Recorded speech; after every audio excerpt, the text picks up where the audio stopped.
There are no permanent friends. There are no permanent enemies. Only permanent interest.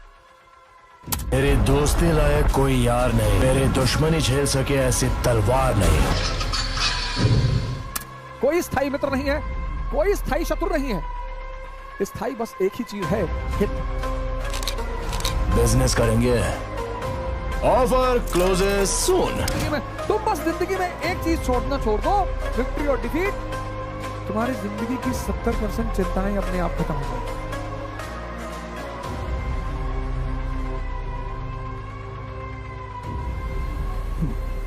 जय Hind friends.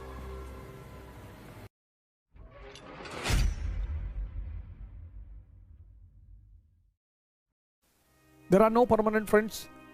There are no permanent enemies. Only permanent interest. कोई स्थायी मित्र नहीं है, कोई स्थायी शत्रु नहीं है। स्थायी बस एक ही चीज है, हित। ये जो आम मन है ना, आम कॉमन मैन, जिसको मैं बार बार आम आदमी कहता हूं, उसको आम इसीलिए कहा ही जाता है क्योंकि जैसे आम चूसा जाता है ऐसे ये भी चूसा जाता है, इसलिए आम आदमी कहा जाता है। ये जो कॉमन मैन है, कॉमन मैन, इसका अपना दर्शन है जीवन का, और इसके दर्शन का एक बड़ा अहम पहलू है कि या तो तुम हार गए या तुम जीत गए। आइदर यू आर विक्टोरियस और यू आर डिफीटेड।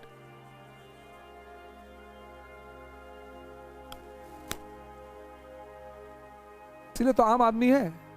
ये कुछ होता ही नहीं, ना विक्ट्री कुछ होती है ना डिफीट कुछ होती है, होती ही नहीं सर। एरिस्टोक्रेसी बस यहीं पे नियम को बदल देती है, कहती है खेल चल रहा है, एवरीथिंग इज अ गेम।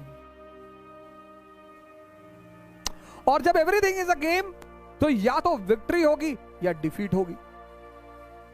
ये जिंदगी को बहुत सीरियस ले लेता, बहुत सीरियस, बहुत। इसीलिए तो उससे बहुत कुछ नहीं मिलता।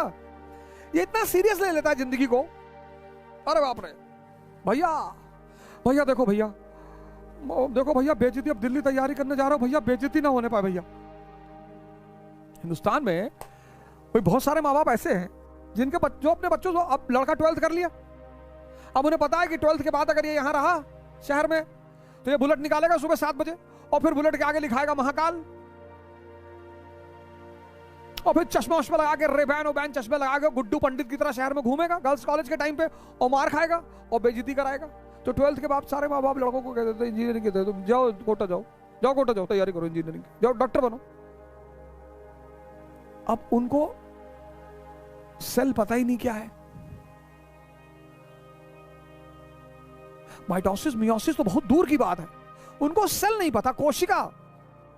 भेज दिया कोटा में, जाके देखो क्या भीड़ लगी हुई है, तो आप भागे चले आ रहे हो, कहां जा रहे हो? बोले भैया इंजीनियर बनने जा रहे। भेज दिया, वहां 3-4 साल रहे, फिर 3-4 साल बाद प्राइवेट से कहते बीए भी कर ले। पापा कह रहे थे कि प्राइवेट से बीए भी कर लो, मान लो अगर नहीं हुआ तो। पापा को पता है मानना क्या हो, पापा को पता है उसमें कुछ मानना वानना नहीं है।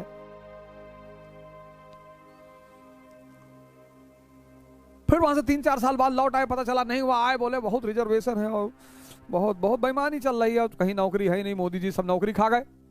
पिताजी को लगा अब क्या करें, और उसी बीच पता लगा शहर में किसी शर्मा जी के बेटे का सिलेक्शन हो गया आईएएस में, और मीडिया ने एकदम, न्यूज़पेपर ने फ्रंट पेज पे छापा कि फला फला शहर का बढ़ाया गौरव, और टाउन हॉल में बुला के सम्मान समारोह और ये और वो, और जाके खड़े हैं। और पिताजी को लगा कि अब बहुत सही मौका आया है। पिताजी भी अपने बच्चे की तरफ पलटे कि तू हमारे फैमिली का सिकंदर, तू भी हमारा नाम रोशन कर, जा दिल्ली। और फिर किताब उताब कॉपी भरा और जो है लटकाया बैग, और बाबूजी का पैर छुआ कि बाबूजी अब जा रहे हैं, अब कलेक्टर बनकर ही आएंगे, और यहां से तुम वापस नहीं जा सकते दिल्ली से। कोटा से तो तुम वापस चले गए थे, दिल्ली से वापस ना जा पाओगे क्योंकि अब बड़े हो चुके हो, अब तुम्हारा अहम काम कर रहा है। अब यहां से लौट के खाली हाथ जाओगे तो दुनिया जीने नहीं देगी। दिल्ली से बस 2 ही रास्ते हैं, दिल्ली आए तो बस 2 ही रास्ते हैं, या तो मसूरी या हरिद्वार। वापस लौटे तो मोहल्ले वाले कमिश्नर साहब कह के जान ले लेंगे, समाज बहुत अजीब है। नीरज चोपड़ा का देखे, ओलंपिक गोल्ड बेचारा जीत के आया, पूरा गांव खड़ा है, भैया हमने एक बार दूध पिलाया था, हमारी बकरी दूध दे रही थी तो हमने भी नीरज भैया को दूध पिलाया था। उनकी बकरी का दूध का एहसान है नीरज भाई पर। ये सब देखा करो वीडियो, पूरा पूरा गांव, पूरा पूरा शहर रास्ते में खड़ा है कि एक बार नीरज भैया जा रहे थे और हमको देख के मुस्कुराए थे।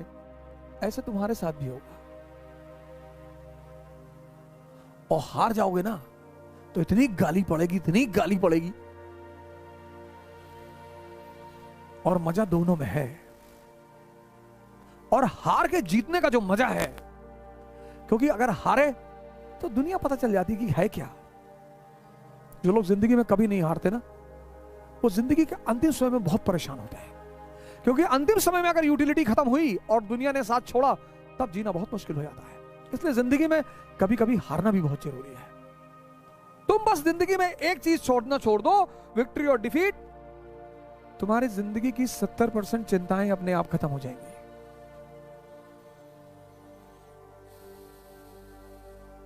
तुम जब रात में सोते हो ना, तो तुम्हारा दिमाग ऐसे चलता है, ऐसे ऐसे।